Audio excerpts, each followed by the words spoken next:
the scripture. All right. Good morning. Happy Mother's Day weekend. Saturday, May 10th. I'm Audrey Bell Jenkins, COO of House of Miracles, a 501c nonprofit organization, and we focus on mental health and wellness and as a resource organization. So today we start our four-part series in mental wellness and family relationships. As you can see, the dates are on the screen for each one. We hope you'll sign up. But before we get right on into it, be respectful of everybody's time. We'll let our CEO just say some good mornings and then we'll get into it.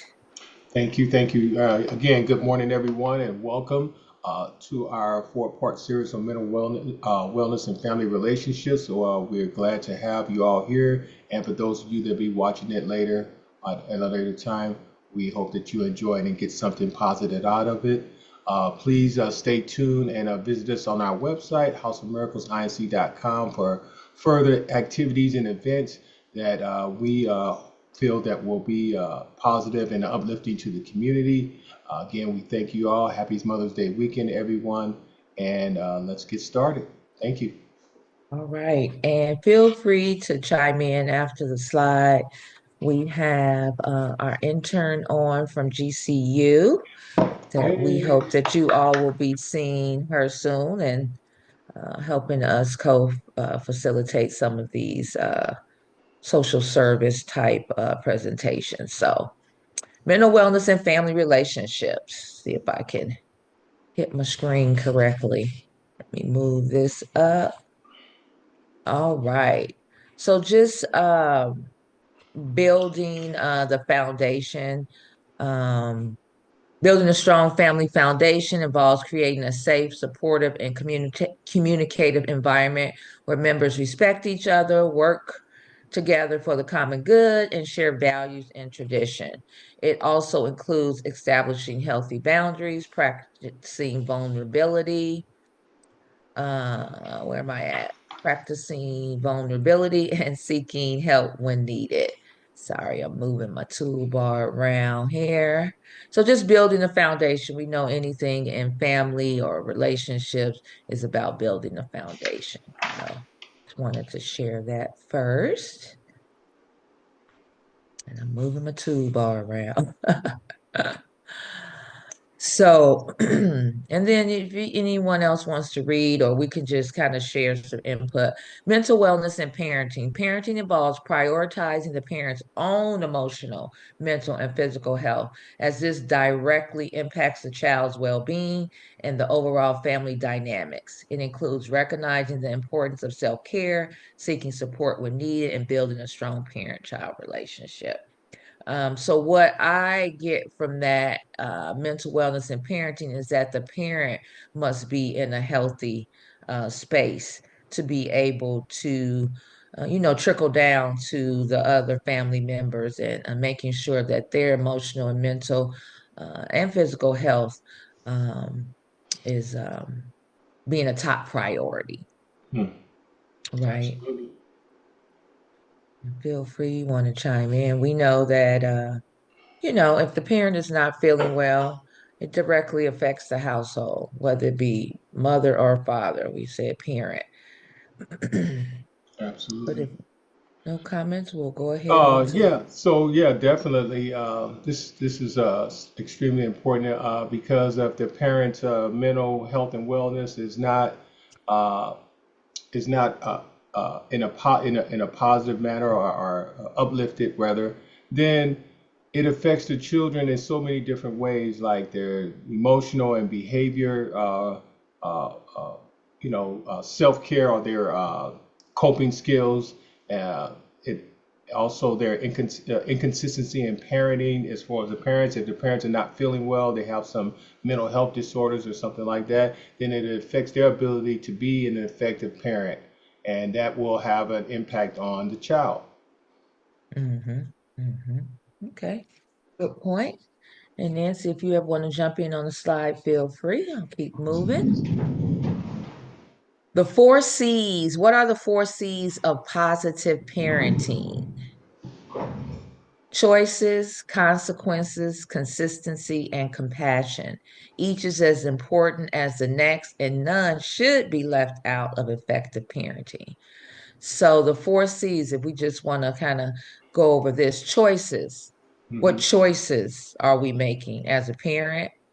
That we are providing for our children for their choices, right? Because Right. all the choices, our parents' choices and our children's choices, they all affect us. So if I make a bad decision or choice, going leading into the consequences, that will affect the entire family. And maybe the same as a child. If a child makes a very bad choice or something, we hear about, unfortunately, hear things on TV about youth in high school, and then that affects the entire family. So the choices, which definitely leads right into consequences. Xavier, did you want to share anything on either of the four? We don't have to necessarily go in order, but Oh, absolutely. Yeah.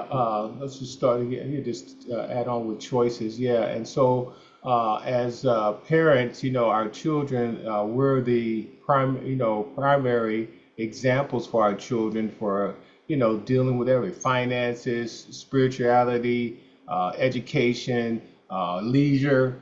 And so, what our children see from us, they emulate these things in different ways. And so, if we're like we're all saying here, if we're not in a healthy state of mind, body, and soul, then the choices that we end up making are consistent with our negative mental health status, and so our children, will therefore they will suffer some consequences because of that. Uh, Mhm. Okay. Okay. Choices, we know about making, the choices, great choices, bad choices, mhm. affects us all. The consequences can affect us all. Consistency, having consistency within the family. Maybe consistency looks like, every Sunday we eat a meal together and share what happened during the week. To have that consistency, or the consistency of, every morning I wake up, I say good morning and I kiss my child, or I kiss the kids kiss their parents, or we give each other a hug. Some kind of consistency, um, or whether that is, I'm trying to think of another example off the cuff. Consistency where we may go on a family vacation every Hmm. summer, or things like that. Just having that consistency of chores, having chores to do every week is a consistent thing that hey, I can remember some of the old schoolers. I don't know about the new schoolers. Little joke, right? But consistency is, we were not, if you wanted to get up on Saturday morning and go outside and play or hang out or do whatever, you had to do your chores. It was a consistency to do that. I knew that. I knew that before I asked my parents, hey, can I go hang out or spend the night over my friend's house? There was something consistent that I had to do. I wasn't automatically just, yeah, sure, you can go, and dishes are in the sink and the room is dirty and things like that. So being consistent in a lot of ways can be very beneficial, very positive in Hmm. parenting. Yes, And go definitely. ahead. Yeah, inconsistent. The parents, if they have mental health issues that have not been evaluated, assessed, or diagnosed, then another one of the things that can take place is that unpredictable behavior of the parents, which will affect the children. Like you said, no consistency as far as, and not just physical things like going places and things like that, things like showing compassion, showing love, sharing and things of that nature. If that's not consistent, then how is it going to be expected that the child will grow to be able to perform and display these types of emotions and qualities if they don't see them in their parents, and if the parents are suffering again for some type of mental health disorder that hasn't been diagnosed, then it definitely again will affect the child. hmm Yep, the consistency as we talked about, not going to hug. And then compassion, showing that, hey, I messed up as a parent. Hey, I'm sorry, I messed up. Or a child showing compassion if, if maybe they forgot something or did something, just showing compassion in all areas. Hey, I forgot to do my chores. Okay, well, we're going to show compassion with this. Oh, I made a mistake, or I said I used the wrong word, or just basic compassion because we all make mistakes and we all need compassion, whether we are a parent. We get as parents sometimes we have so much going on. We have work.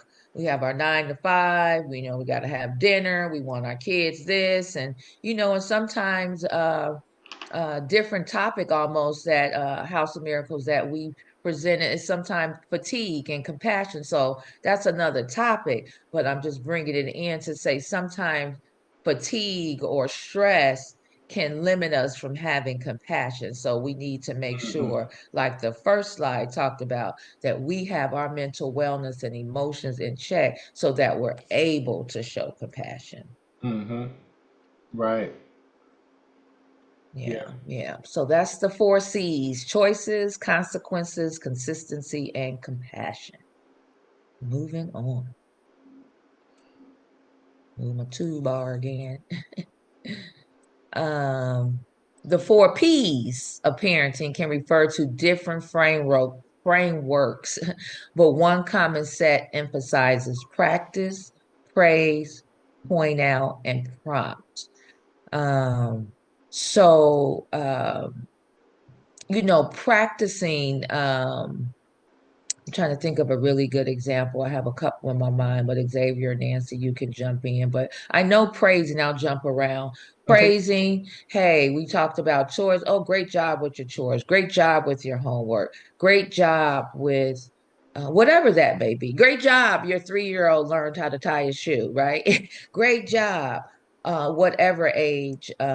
Hey, I learned how to say my ABCs for the young kids. That's praise. And practice, I'll jump out. So practicing I can use for like a new mother, or not, well, not necessarily a new mother, but I meant to say a parent with a young child. I'll say that. Maybe the practice of, I'm just thinking of something off the cuff, and I know you guys got some better examples, but the practicing of saying your ABCs, practicing of your saying your numbers, and then the praise. So just a practice um, of what you should be doing, or practice. Hey, when you get up in the morning, I'm going back to some old school stuff. Maybe I'm showing my age, but we had to say good morning when we woke up.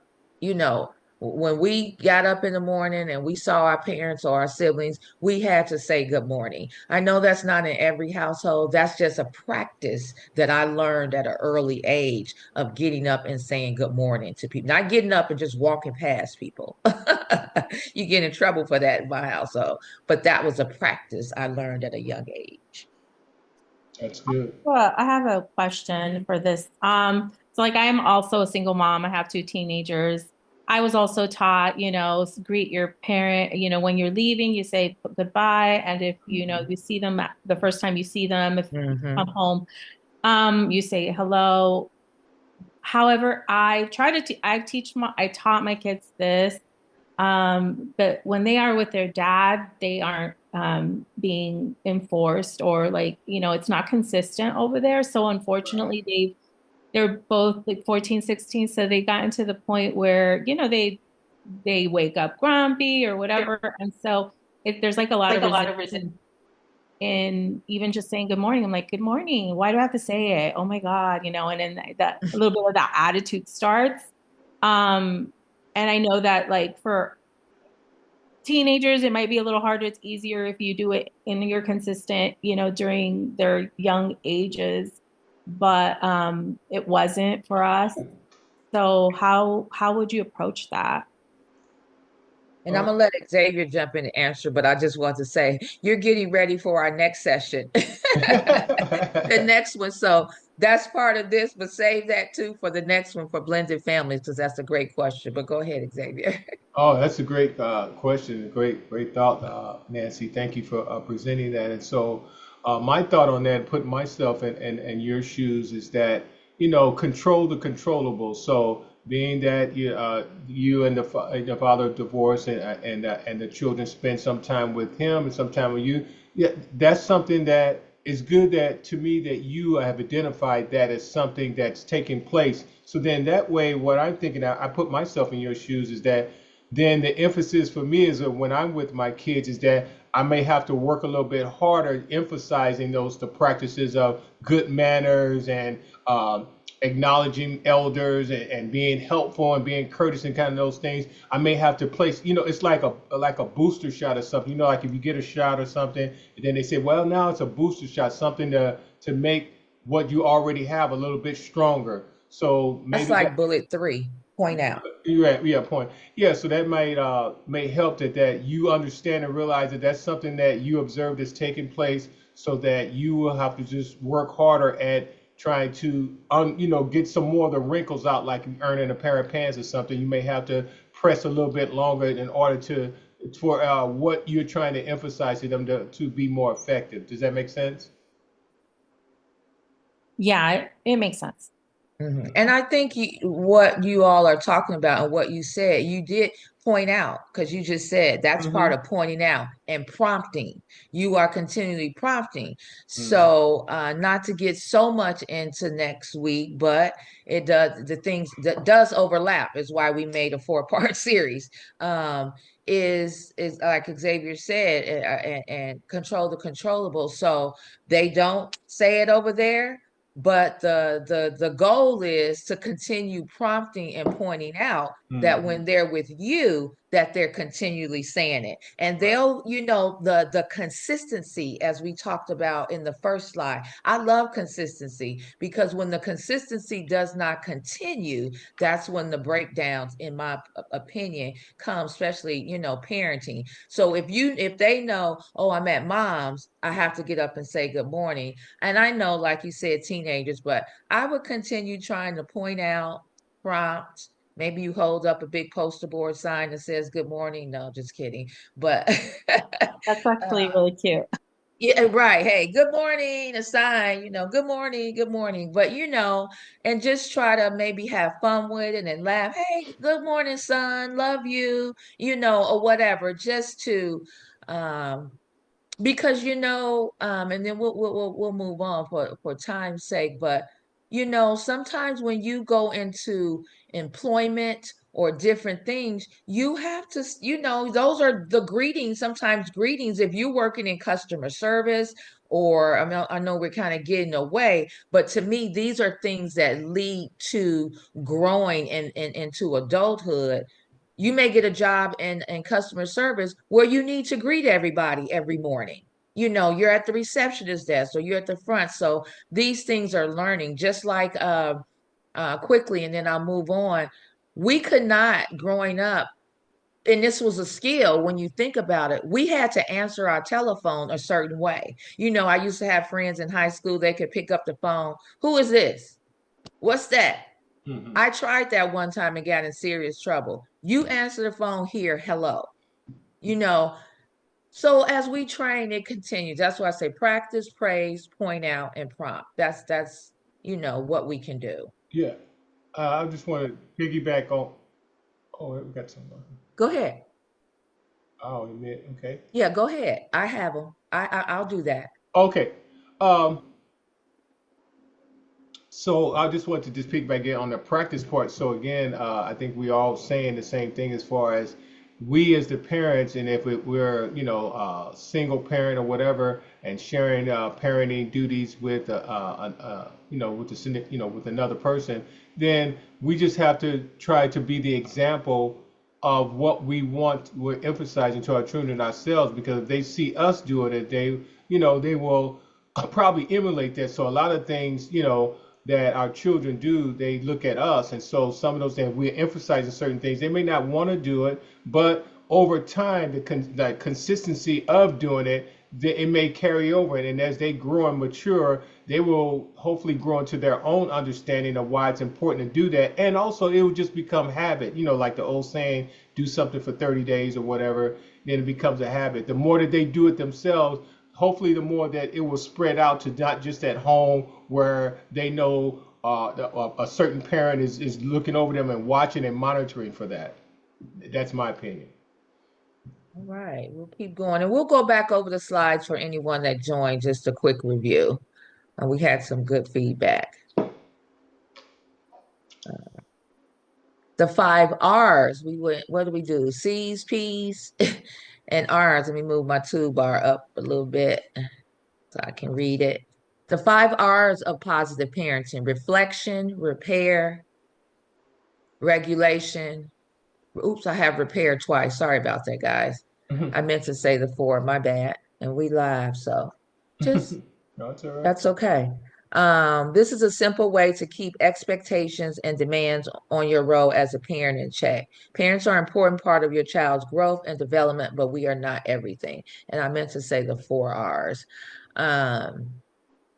But we will just look over that. So reflection, repair, regulation, and rules. You can kind of go, you can start with rules, regulation, repair, reflection, either way. But there's always rules, right? There's always rules. There's rules everywhere. There's rules in the world. So to think that there should not be rules in parenting, and maybe children think that there shouldn't be rules, or parents may think that there may not be rules, should be rules. As Nancy, as you talked about earlier about, your kids don't have to say good morning at their dad. So that's a rule over there that they don't have. But the rule at your house is they say good morning. And like I said, that's our next presentation of blended families. But there's always rules. And that's what I've always told my children. There's rules in the entire world. There's rules when you go to work. There's rules that you can't run a stoplight. There's rules that you need to have. There's rules in everything. So to think that there should not be rules in parenting is just something that's, what's the word I'm looking for? Help me out, somebody. That's delusional in a sense, to think that there should not be rules. And then to regulate them. So you can have rules like, hey, you should clean your room every week, or you should do your homework, or you should whatever. But are you regulating that? So to me, you can have a rule, but are you regulating it? Doesn't matter. And children know. They know, hey, I don't mom or dad, they're gonna forget about this, or they're not gonna worry or whatever. So, just trying to stay the course. And I'll pause right there for anybody else to chime in on those two. Yeah, I'll just add on number one, the reflection, and I think what an important thing for us as parents to do is reflect on how we were raised, what were some of the rules, and what were some of the things that we saw. Because oftentimes, I know for me, some of the rules and regulations and discipline that was instilled in me or enforced in me when I was growing up, I didn't take those. I discarded some of those and implemented my own as I learned and became aware and growed and developed as a parent, as an adult myself. Because I think that's a good part of reflection, because some of the things our parents did, that they may not agree with our value system and our principles that we believe in now that we're adults and that we're parents. So I think reflection on how we were raised, how we grew up, and based on what do we want, what can we take from that, the positives that we feel we can take from that, and then also what we can add to it based on our growth and development. I agree with that some of the things that I may disagree with maybe some of what my parents said or did, I take away. But I will say the foundation of being a mother is what I learned from my mother, my father, as being a parent. So the foundation of knowing they wanted the best for me, maybe they didn't say or do all the things, but understanding that, is that we know what we know. When we know better, we do better, as Maya Angelou says. There's not necessarily, just this playbook and everything that you've given as a parent, but we can reflect. And I'm sure most of us have said, oh, when I get grown, or when you were growing up, I'm not going to do that to my kids, or I won't do. And sometimes we wind up doing the exact same thing. You look at me and be like, man, I sound just like my mom. or my dad or whatever. But yeah, the reflection of understanding and then repair of from both as a parent, trying to repair maybe anything that was said, done, or happened, um, uh, things that may have happened in the home or happened with siblings or happened with parents, just trying to repair. Like I said in a slide before, um, the workshop we did before on compassion fatigue. Sometimes as parents, we don't know what, things are going on in households, and children don't know sometimes. We have bills. We're trying to make sure our kids have the best and food and clothes. And sometimes we just are overwhelmed ourselves and stressed out. And maybe we may not, like in the first slide, present in a more compassionate way. So maybe sometimes we have to repair that and reflect on that, and then maybe do some explaining of, our actions or our words or our feelings or our attitude or our body language. So that's that. We'll keep moving if nothing else. Time and togetherness of parenting, prioritizing shared experiences and creating lasting memories. That's all about parenting because I can, to this day, I think about things. Oh, I remember when we were young, we used to go over our cousin's house. I have some cousins that live out here that we kind of grew up close together and we had barbecues. Or I remember when my dad, would come home with fish and my mom would have to clean the fish and, just those memories. Those are great memories. Um, Everything's not 100%, as they say, hunky-dory or great, but creating lasting memories. Even sometimes we got in trouble, lasting memories. Spending quality time together strengthens family bonds. I totally agree. Like we talked about earlier, maybe taking some of those family vacations, just making sure that you're spending time. I know we talked about teenagers a little bit. Sometimes teenagers, no, I don't want to, they get to a certain age. No, I don't want to go. I want to stay home. Oh, I don't want to go. I want to stay home. Yeah, you can. I think there's a balance, but I think having them share together, uh, you know, once we all get together and make those memories and have fun, I think that can be very helpful than just everyone being apart all the time, everyone in the house on their phones all the time and not spending time together. Right.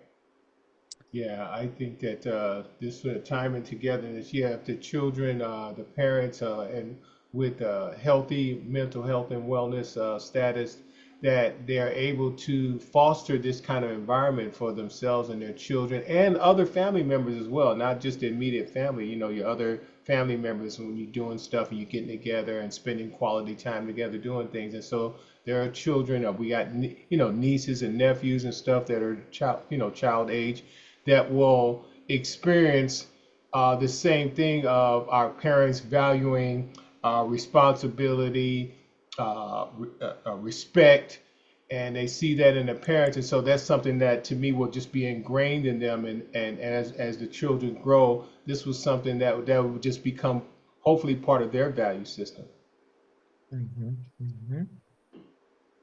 About done. And then I thought about this one. Moving my toolbar, y'all. Consider a spiritual foundation. If you are religious, consider making faith a central part of your family's life. Connect with others. Connect with other families and communities of faith for support and inspiration. Sometimes we need that. Maybe spending time at church or in your spiritual settings or whatever that looks like, they can provide some input as well. You know, just having a foundation. That first slide at the beginning was a foundation, but a spiritual foundation and a spiritual family also. So sometimes, and I should go back to the other slide. That slide that said, we are not everything at the end. It was a slide. Hold on, y'all. I'm sorry. Oh, well. Sorry about that, y'all. Let me share again. Oh, problem. We live, right? We live. Okay, let me just build in the foundation. What was that slide? Oh, that one. But we are not everything. And the point I wanted to make is that we are not everything, because your children will make friends. They may, you know, they go to school, they join basketball, football, band, and those things. So we put a foundation, but we know we're not everything to them, because they'll grow and develop from being involved in team sports and school and other things like that. So having a spiritual foundation and other people to help us, was my point that I was trying to go back to, is that we're not everything. So we need other people, like the village. Like people say, it's a village to raise a family. I know that was more so as an old schooler growing up. Maybe I'll ask some new schooler parents if we can get them on.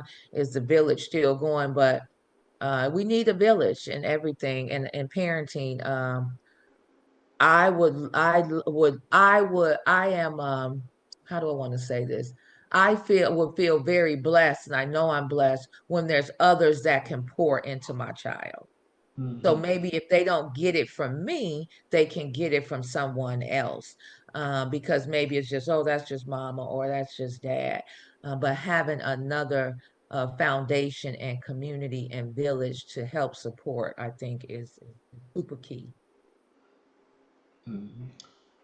Yeah, I think what another way of saying what you're saying is a strong social support network, and like you said at the end, about whatever maybe not deficiencies or whatever, wherever may the main parents are lacking, or are not displaying a certain qualities or traits.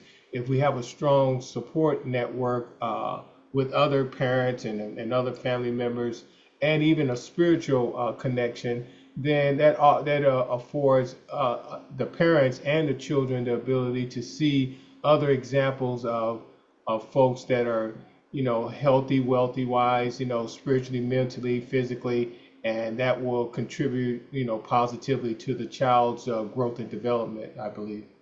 Hmm. Hmm. Yeah, a village. And I think that's important. It kind of bleeds over some of this, and then Nancy even brought us some things that bleeds over into our next upcoming with blended families. The same with the blended family, a village. When you can have more people supporting your child, is key for me. I think that is so important to me, to not only me but others to pour into my children. And that was pretty much it. Just some key things that's highlighted in white here. Remember to spend quality time together and engage with one another. Engaging. I know sometimes teenagers, Nancy, you talked about it. Maybe you can expound on it. Sometimes they just want to be with them. They just want to be by themselves, but you have to engage. You have to know what's going on. I like to know who my kids' friends are. You know, um, when we used to say, "Hey, Mom, can I go over my friend so and so?" And she was like, "I don't know that friend. I don't know their parent." You know, that it may be different. Like I said, I'm showing my age, but we just couldn't go over people's house that my mother or father didn't know. That we just couldn't. And maybe that's something like Xavier talked about, reflection or things that we do differently or Mm-hmm. whatever. But I probably took that into some of my life. I want to know what house my kids are at, my children are at. So if something goes on, that's just me. Um, Support and encourage each other on a regular basis, and then address conflicts with patience and forgiveness. Hmm.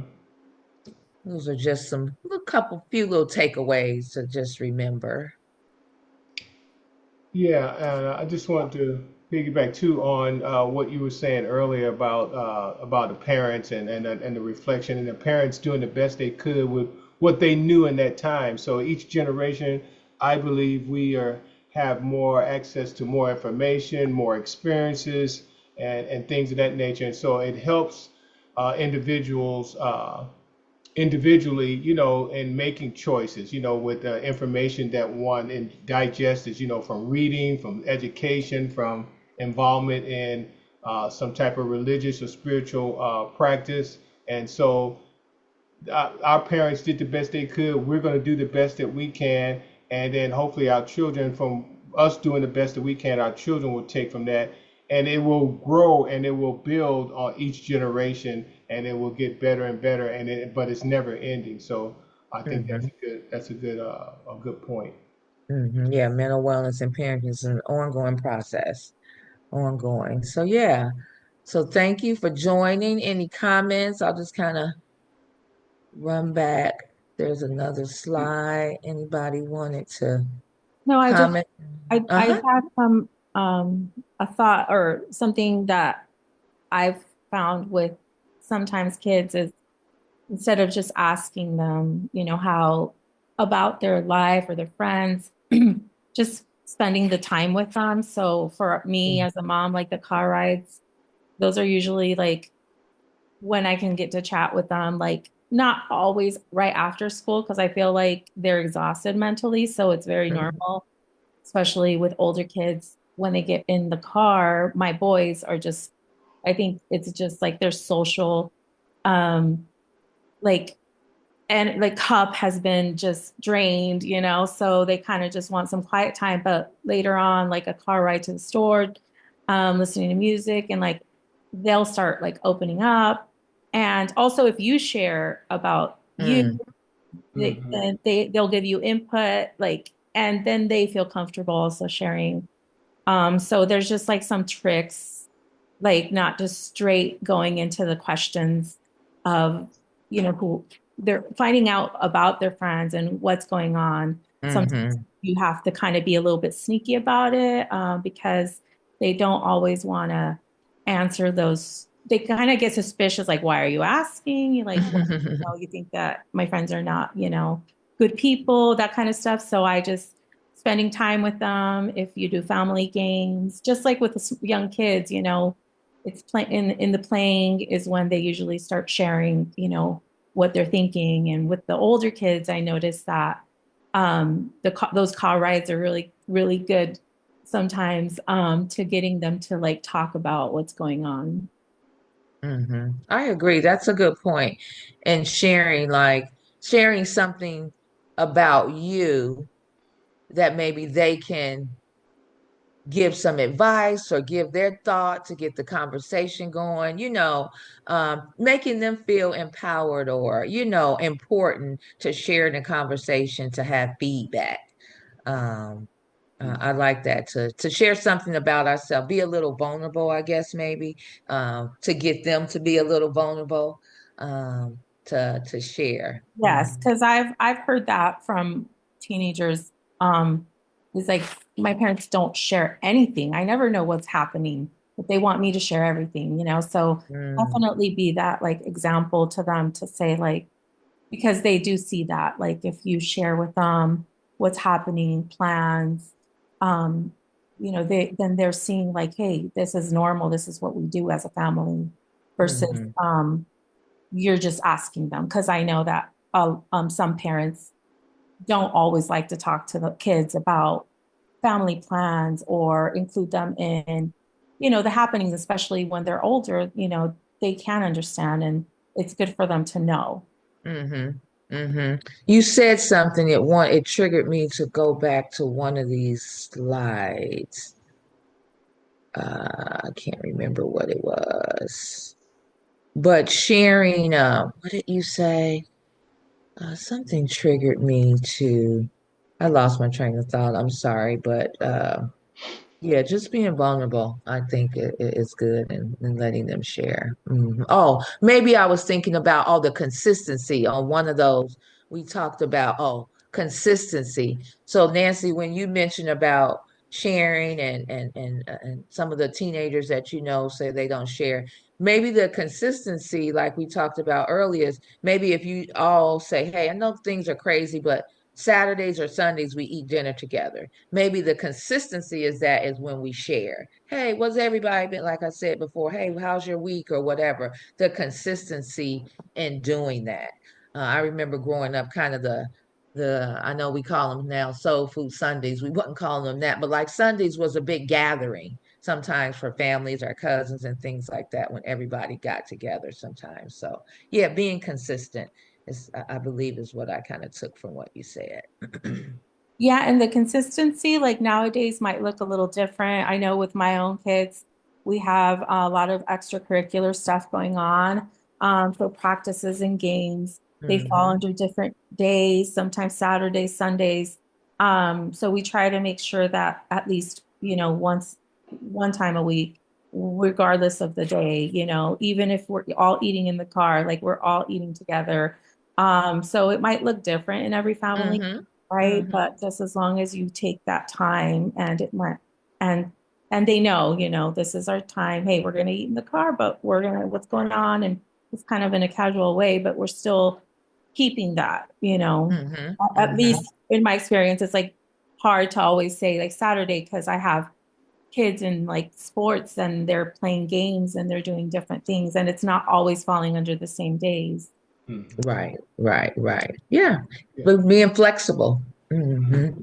Want to just share. I am also part of a group of some other adult males that mentor young men, and we recently had a mental health and wellness session where we disseminated some mental health information, some surveys, and some exercises to some young men between the ages of like 13 and 17. And one of the questions was, I'm paraphrasing, the question was about uh, how comfortable they felt talking to their parents versus talking to their friends, or which one they felt more comfortable talking with. And a lot of the young men, of course, chose their friends. And then as we listened to them express their reasoning, their rationale behind this, I came to the conclusion that some of their reasons was distorted and irrational, but it's understandable because of their age. They've not had as many experiences as adults had. And so basically what I got out of it was that, and what the positive thing that I feel that came out of it is that some of the young men, after listening to each other explain their rationale behind being more comfortable talking to their friends versus their parents, was that because they were doing something that they shouldn't be doing, or saying things or doing things that they know that their parents wouldn't approve of. And it was just so good to see that some of the young men were able to, discern the difference between those two. And so that to me was a sign of growth and maturity. I thought that was really good. Hmm. Yep. Providing the information to them and let it soak in Mm-hmm. because it does soak in eventually, may not Mm-hmm. right away, Right. but it soaks in. I can remember things, when we were younger, your parents tell you then about your friends and this or that, and then you look and so Mm-hmm. they remember. You're just planting the seeds and they will Mm-hmm. grow. Yeah. But thank you all for joining. And next, as you see on the screen, on May 24th, we have our second part, mental wellness in blended families. So please jump on and share with other family members, and just the hours, just great information. So this is just a part of our give back as House of Miracles, as I mentioned earlier, mental health and wellness organization, and being a resource to the community and other organizations that we partner with. So again, thank you all. And I Thank you. know it's Mother's Day weekend, so Happy you got a Mother's little Day bit of to mental all the wellness mothers. going this morning. Thank you Mm-hmm. for joining us and Yeah. supporting Happy us. Mother's Day to all the mothers, to your mothers and aunts and so forth, grandmas and Mother figures, you mother know. figures, yeah, all the women figure, yeah, happy Mother's Day. Please pass on our information. Feel free to share it, with others so that they can join us. Yeah, Thank you, Nancy. definitely enjoy And this thank you, Nalda, for day. joining. Yes, thank you. Like to Miss share some, Nalda. yes. Haven't seen you in a while. Anytime. Mm-hmm, Yeah, we mm-hmm. haven't seen each other in a while. Uh-huh, uh-huh. But thank you. Yeah, yeah. So thank you for hopping on and getting this information. And hopefully we'll see you all back on May 24th. And enjoy your weekend, okay? Have a Thank you. great Happy day. Mother's Day to you too. Okay, All right, thank you. Nancy. Yeah, Uh-huh. Bye-bye. have a good weekend.